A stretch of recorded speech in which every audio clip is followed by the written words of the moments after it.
আসসালামু আলাইকুম রহমাতুল্লাহ। প্রিয় দর্শক, আজকের ভিডিওতে আলোচনা করব লা হাওলা ওয়ালা কুওয়াতা ইল্লা বিল্লাহ।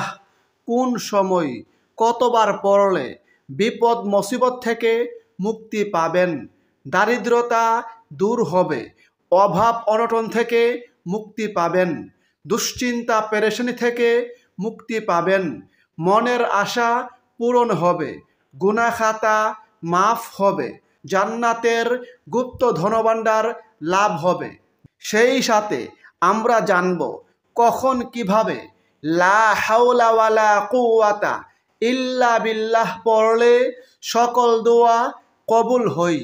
মোট কথা, লা হাওলা ওয়ালা কুওয়াতা ইল্লা বিল্লাহ এর গুরুত্ব ও ফজিলত সম্পর্কে বিস্তারিত আলোচনা করব ইনশাআল্লাহ। প্রিয় দর্শক, এই ভিডিওতে লা হাওলা ওয়ালা কুওয়াতা ইল্লা বিল্লাহ যুক্ত গুরুত্বপূর্ণ তিনটি দোয়া সম্পর্কে জানিয়ে দিব। সুতরাং গুরুত্বপূর্ণ ভিডিওটি না টেনে সম্পূর্ণ দেখুন এবং উপকারী মনে হলে অবশ্যই প্রিয়জনের কাছে শেয়ার করুন। আর আপনি যদি আমাদের চ্যানেলের নতুন দর্শক হয়ে থাকেন তাহলে চ্যানেলটি সাবস্ক্রাইব করে পাশের বেল আইকনটি অল নোটিফিকেশন করে রাখুন। প্রিয় দর্শক, লা হাওলা ওয়ালা কুওয়াতা ইল্লা বিল্লাহ হচ্ছে একটি গুরুত্বপূর্ণ জিকির। আর জিকির মানেই হচ্ছে আল্লাহ তাআলাকে স্মরণ করা। আল্লাহ তাআলা তার জিকির করার জন্য নির্দেশ করেছেন। এ প্রসঙ্গে আল্লাহ তাআলা পবিত্র কোরআনে বলেন, তোমরা আল্লাহকে অধিক পরিমাণে স্মরণ করবে যাতে সফলতা অর্জন করো। হযরত আবু মুসা আশআরী রাদিয়াল্লাহু থেকে বর্ণিত আছে, আল্লাহর রাসূল সাল্লাল্লাহু আলাইহি সাল্লাম বলেছেন, যারা আল্লাহর জিকির করে এবং যারা আল্লাহর জিকির করে না তাদের দৃষ্টান্ত জীবিত ও মৃত ব্যক্তির মতো। প্রিয় দর্শক, লা হাওলা ওয়ালা কুওয়াতা ইল্লা বিল্লাহ এর অর্থ আল্লাহ ছাড়া কোনো ভরসা নেই, কোনো ক্ষমতা বা শক্তি নেই। অর্থাৎ মানুষের ব্যক্তিগত শক্তি সামর্থ্য, ক্ষমতা ও সাহস যত বেশি থাকুক না কেন, আল্লাহ তাআলা তৌফিক না দিলে তা কোনো ধরনের উপকারে আসবে না। এবং আল্লাহ তাআলার সত্তা সব কিছুর ঊর্ধ্বে। সব শক্তিধর বস্তু আল্লাহ তাআলার সামনে একেবারে তুচ্ছ ও ছোট। লা হাওলা ওয়ালা কুওয়াতা ইল্লা বিল্লাহ গুরুত্বপূর্ণ একটি আমল। এর ফজিলত ও সওয়াব অনেক বেশি। আমলটি করার ব্যাপারে হাদিসে অসংখ্য বর্ণনা পাওয়া যায়। প্রিয় দর্শক, লা হাওলা ওয়ালা কুওয়াতা ইল্লা বিল্লাহ কখন পড়তে হয়? যখন মানুষ নিজের সক্ষমতার বাইরে কোনো পরিস্থিতি ও কাজের মুখোমুখি হয় যা সম্পাদন করা তার উপর কষ্টসাধ্য হয়ে পড়ে, তখন এই বাক্যটি পড়তে হয়। এছাড়াও শয়তানের কোনো প্রতারণা ও আক্রমণ থেকে বাঁচার জন্য এই দোয়াটি পড়া হয়।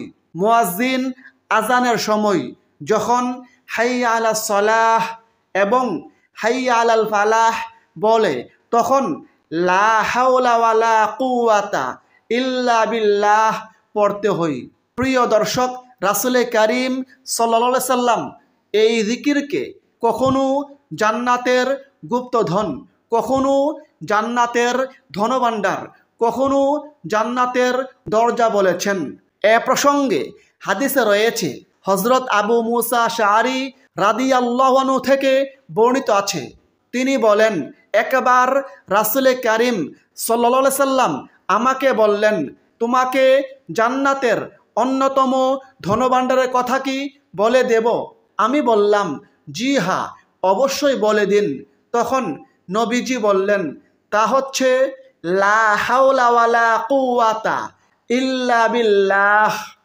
অপর হাদিসে রয়েছে, হযরত আবু যর রাদিয়াল্লাহু আনহু থেকে বর্ণিত আছে, তিনি বলেন, একবার রাসূল কারীম সাল্লাল্লাহু আলাইহি সাল্লাম আমাকে ডেকে বললেন, আমি কি তোমাকে জান্নাতের গুপ্তধনগুলোর একটির সন্ধান দেব না? আমি বললাম, জি হ্যাঁ, অবশ্যই বলুন। তখন প্রিয় নবী বললেন, তা হচ্ছে লা হাওলা ওয়ালা কুওয়াতা ইল্লা বিল্লাহ।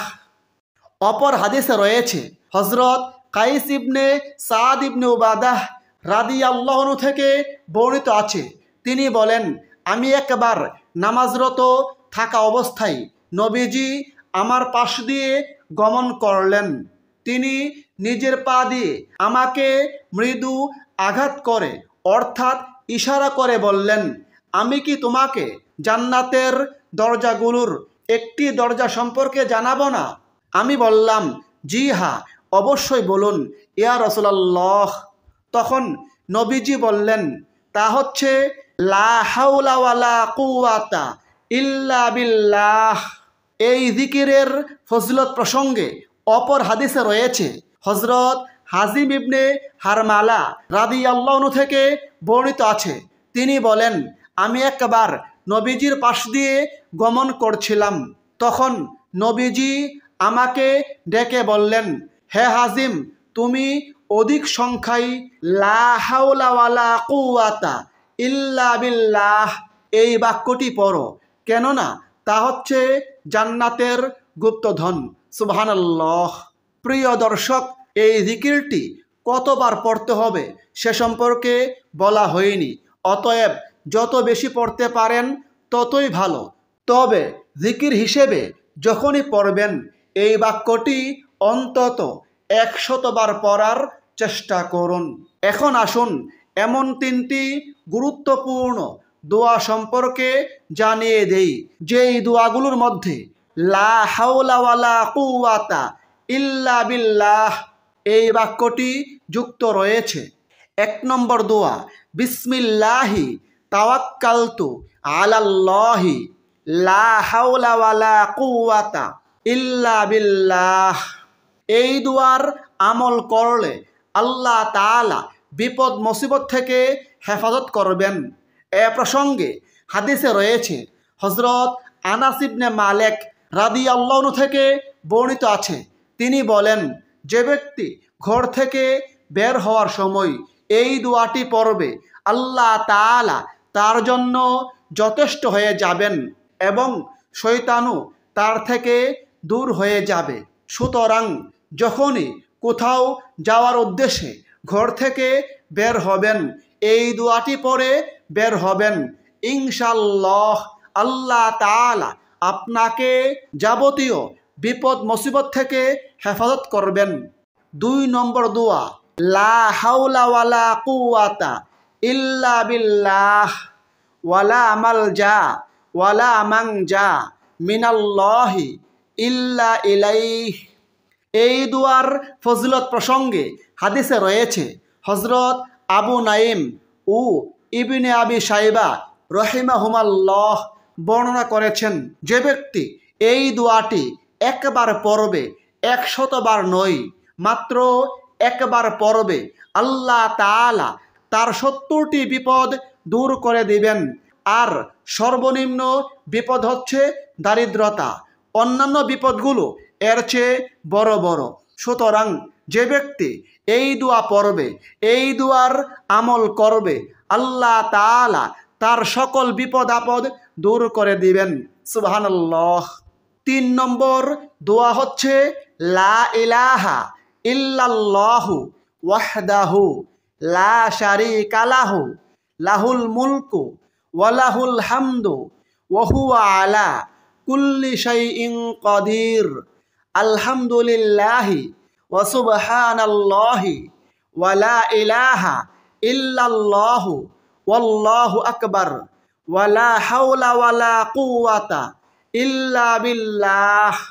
হাদিসে রয়েছে, যে ব্যক্তি এই দোয়া পড়বে আল্লাহ তাআলা তার গুনাহ খাতা মাফ করবেন, আল্লাহ তাআলা তার দোয়া কবুল করবেন।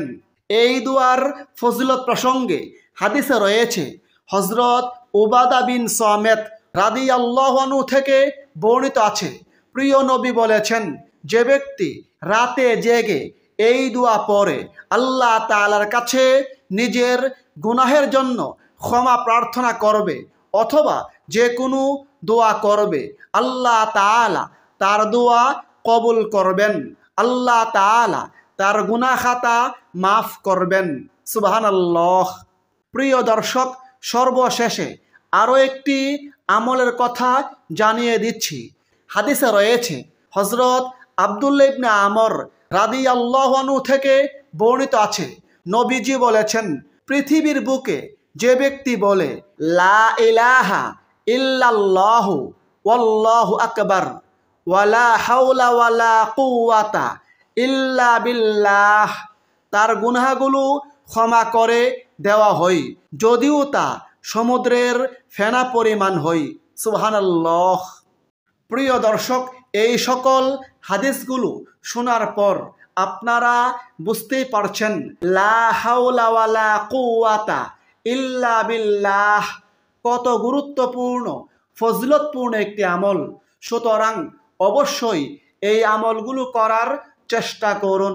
বিশেষ করে এই পবিত্র মুহররম মাসে গুরুত্বের সঙ্গে এই আমলগুলো করার চেষ্টা করুন। আল্লাহ তাআলা আমাদের সকলকে আমলগুলো করার তৌফিক দান করুন। আমিন।